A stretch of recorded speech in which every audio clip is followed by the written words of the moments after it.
दोस्तों, आज हम आपको लेके आए हैं एक बहुत ही मशहूर एक्टर्स अभिनेत्री की बायोग्राफी की कुछ झलकियाँ जो बॉलीवुड में बहुत ही मशहूर रही हैं। और वो हैं रेखा, भानु रेखा गणेश उर्फ रेखा। हिंदी फिल्मों की एक अभिनेत्री हैं। प्रतिभाशाली रेखा को हिंदी फिल्मों की सबसे अच्छी अभिनेत्रियों में से एक माना जाता है। वैसे तो रेखा ने अपने फिल्मी जीवन की शुरुआत बतौर एक बाल कलाकार तेलुगु फिल्म रंगूला रत्नम से कर दी थी, लेकिन हिंदी सिनेमा में उनकी प्रविष्टि 1970 की फिल्म सावन भादो से हुई। प्रारंभिक जीवन: रेखा का जन्म चेन्नई में 10 अक्टूबर 1954 को हुआ। इनके पिता तमिल अभिनेता जेमिनी गणेश और माता तेलुगु अभिनेत्री पुष्पवल्ली थी। रेखा का पूरा नाम भानु रेखा गणेश था। रेखा अपने पिता के नक्शे कदम पर चलती रही। इन्होंने चेन्नई में पढ़ाई की। इनको हिंदी, तमिल और इंग्लिश तीनों भाषाओं का ज्ञान था। रेखा के जन्म के समय उनके माता पिता शादीशुदा नहीं थे। रेखा की एक सगी बहन, एक सौतेला भाई और 5 सौतेली बहन हैं। रेखा को अभिनय में ज़्यादा रुचि नहीं थी, लेकिन रेखा के परिवार की आर्थिक स्थिति अच्छी न होने के कारण उनको अपना स्कूल छोड़ना पड़ा। इसके बाद उन्होंने अभिनय की दुनिया में कदम रखा और उन्होंने इसकी शुरुआत तेलुगु फिल्मों से कर दी। वह समय उनके जीवन का बहुत ही कठिन समय रहा। रेखा को उस समय हिंदी भाषा नहीं आती थी, जिसके कारण उनको शुरुआत में बहुत संघर्ष करना पड़ा। उस समय वो अपनी माता को बहुत याद कर रही थी, क्योंकि वह बहुत बीमार थी। उनको परहेज का भोजन लेना होता था। रेखा को मानसिक परेशानियों का सामना करना पड़ा। रेखा का फिल्मी दुनिया का सफ़र बहुत ही उतार और चढ़ाव वाला रहा। रेखा ने अपने जीवन में लगभग 170 फिल्में की, जिनमें से कुछ फिल्में सफल हुई और कुछ में वह असफल भी रही, किंतु वह फिल्में करती रही। रेखा ने अपने फिल्म जगत के सफ़र में हर तरह के किरदार के रूप में अभिनय किया, फिर चाहे वे मुख्य किरदार हो या सहायक किरदार हो, सभी किरदारों में उन्हें बहुत सराहा गया। रेखा ने अपने 40 सालों के लंबे करियर में लगभग 180 से ऊपर फिल्मों में काम किया। अपने करियर के दौरान उन्होंने कई दमदार रोल किए और कई मजबूत फीमेल किरदार को पर्दे पर बेहतरीन तरीके से पेश किया। और मुख्यधारा के सिनेमा के अलावा उन्होंने कई आर्ट फिल्मों में भी काम किया, जिसे भारत में पैरेलल सिनेमा कहा जाता है। उन्हें 3 बार फिल्म फेयर पुरस्कार मिल चुका है, 2 बार सर्वश्रेष्ठ अभिनेत्री का और 1 बार सर्वश्रेष्ठ सह अभिनेत्री का, जिनमें मुख्य फिल्में खूबसूरत, खून भरी मांग और खिलाड़ियों का खिलाड़ी जैसी फिल्में शामिल हैं। उमराव जान के लिए उन्हें सर्वश्रेष्ठ अभिनेत्री का राष्ट्रीय फिल्म पुरस्कार भी मिल चुका है।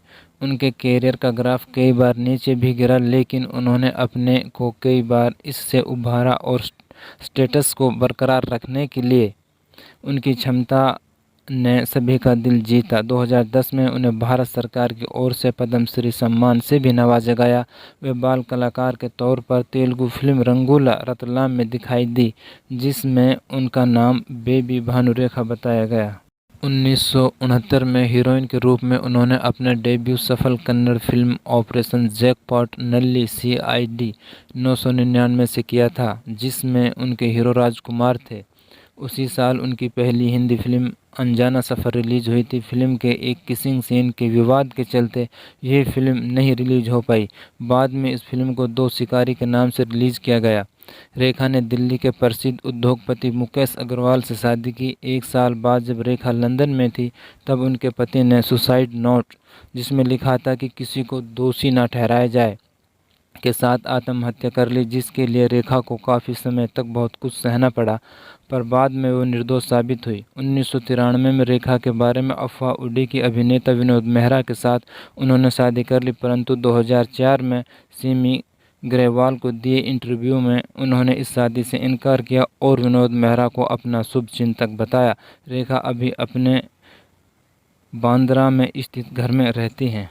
रेखा के हवाले से इस बारे में यासिर उस्मान की नई किताब रेखा अन अनटोल्ड स्टोरी में विस्तार से लिखा गया है। दरअसल जब कोलकाता में शादी करने के बाद रेखा विनोद मेहरा के घर आई, तो विनोद मेहरा की मां कमला मेहरा ने गुस्से में आकर चप्पल निकाल ली।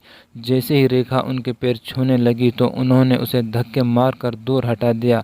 रेखा घर के दरवाजे पर खड़ी थी और उनकी सास गालियां दे रही थी। हालांकि बाद में विनोद मेहरा ने भी बचाव किया और मां को समझाया। शोर शराबे के चलते रेखा दुखी हो गई। रोते हुए वे लिफ्ट की ओर बढ़ने लगी।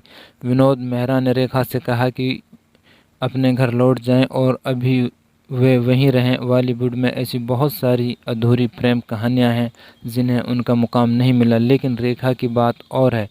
अमिताभ और रेखा के बीच में आखिर कुछ था भी या यह सब ऐसे ही अफवाह थी, ये आज भी लोगों के लिए एक मिस्ट्री बनी हुई है।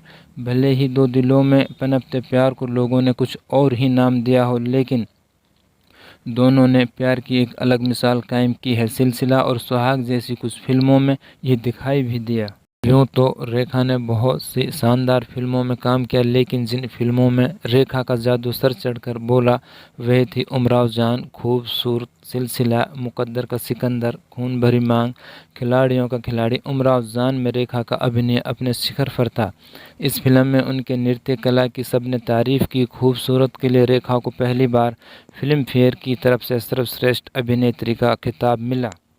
फिल्म सिलसिला में रेखा ने अपनी ज़िंदगी को पर्दे पर उतारने का सबसे मुश्किल काम कर दिखाया। एक पूर्व प्रेमिका के दर्द को आंखों में उन्होंने इस कदर उतारा कि लोगों को सिलसिला एक फिल्म नहीं बल्कि एक सच्ची कहानी लगने लगी। सिर्फ लीड हीरोइन ही नहीं, रेखा ने कई नेगेटिव रोल भी निभाए जिनमें खिलाड़ियों का खिलाड़ी अहम थी। अमिताभ की जया से शादी हो जाने के बाद भी उन्हें प्यार करती थी रेखा। रेखा के दिल में शायद अमिताभ बच्चन से दूर होने की पीड़ा हद पार कर चुकी थी। इसलिए उन्होंने साल 1990 में उद्योगपति मुकेश अग्रवाल से शादी कर ली। मुकेश अग्रवाल उस समय के मशहूर हॉटलाइन ग्रुप और निकिता शाह ब्रांड के मालिक थे। फिल्म मैगजीन में रेखा और मुकेश के साथ में तस्वीरें देखकर सबको यही लगा कि आखिरकार रेखा की ज़िंदगी में जिस प्यार की कमी थी वो उन्हें मिल गया। लेकिन यह रिश्ता भी रेखा की ज़िंदगी में एक अलग तूफान लेकर आया। शादी के अगले साल ही 1991 में रेखा के पति मुकेश अग्रवाल ने फांसी लगाकर आत्महत्या कर ली। उस समय खबरें छपी थी कि जिस दुपट्टे से मुकेश ने फांसी लगाकर आत्महत्या की थी वो दुपट्टा रेखा का ही था। यहाँ तक कि रेखा और मुकेश के रिश्तों के बीच में दरार क्यों आई, ऐसे निजी सवाल भी रेखा से सरेआम किए जाने लगे। किताब में उस्मान ने बताया कि जब रेखा ऋषि कपूर और नीतू सिंह की शादी में मांग में सिंदूर लगाकर पहुंची तो वहां हंगामा बरपा हो गया। वहां मौजूद मेहमानों और मीडिया ने रेखा की मांग में सिंदूर देखकर ये अंदाज़ा लगाया कि उन्होंने चुपचाप शादी कर ली है। इतना ही नहीं, जब उसी पार्टी में रेखा अमिताभ के पास जाकर उनसे बातचीत करने लगी तो चारों तरफ कानाफूसी होने लगी और वहां मौजूद जया बच्चन के चेहरे पर हवाइयां उड़ती देखी गई। किताब में रेखा ने यह भी बताया कि जब एक सार्वजनिक कार्यक्रम में उन्होंने एक शेर पढ़ा तो उसे लोगों ने अमिताभ के लिए समझ लिया, जबकि उन्होंने वो शेर जया बच्चन के लिए पढ़ा। जिंदगी से जुड़ी रोचक बातें। रेखा ने अपने फिल्मी करियर में 180 फिल्में की। रेखा एक ब्राह्मण थी जो आधी तमिल और आधी तेलुगु थी, क्योंकि उनके पिता जैमिनी गणेश तमिल थे और उनकी माता पुष्पावली तेलुगु थी। जब उनका जन्म हुआ तो उनके माता पिता अविवाहित थे। रेखा उन फिल्म अभिनेत्रियों में से एक थी जो राजनीति में आई, किंतु फिर भी उन्हें पद्मश्री मिला। शुरुआती दिनों में रेखा इतनी उभर नहीं पाई क्योंकि तब रंग रूप को ज़्यादा अहमियत दी जाती थी। 1976 में रेखा अमिताभ की फिल्म दो अनजाने आई। इसी फिल्म से दोनों एक दूसरे को पसंद करने लगे। रेखा को यहाँ से नया मोड़ मिला।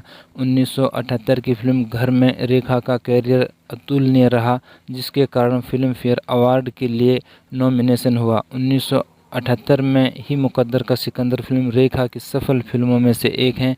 इस फिल्म को उस दशक की ब्लास्टर फिल्मों का दर्जा मिला। खूबसूरत फिल्म के लिए रेखा को फिल्म फेयर अवार्ड से नवाजा गया। 1981 में सिलसिला रेखा और अमिताभ की जोड़ी की आखिरी फिल्म थी। इसके पहले इनकी जोड़ी ने काफ़ी हिट फिल्में दी। यह फिल्म रेखा, अमिताभ बच्चन, जया बच्चन की त्रिकोण प्यार के ऊपर आधारित थी। कहा जाता है यहीं से इनके प्यार का अंत हुआ। 1981 में रेखा की उमराव जान आई, जिसमें उनके अतुलनीय किरदार के लिए उन्हें नेशनल अवार्ड से सम्मानित किया गया था।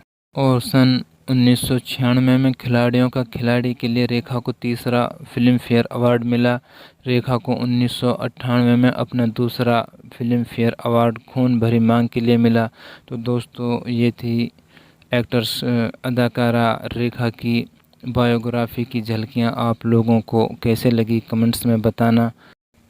और अगर आप लोगों ने अभी मेरा चैनल सब्सक्राइब नहीं किया है तो मेरे चैनल को सब्सक्राइब कर लें और बेल के आइकन को भी प्रेस कर दें। लाइक एंड शेयर भी कर दिया करें ताकि हमारी तरफ से आने वाली बायोग्राफी की झलकियाँ आप लोगों को मिलती रहें।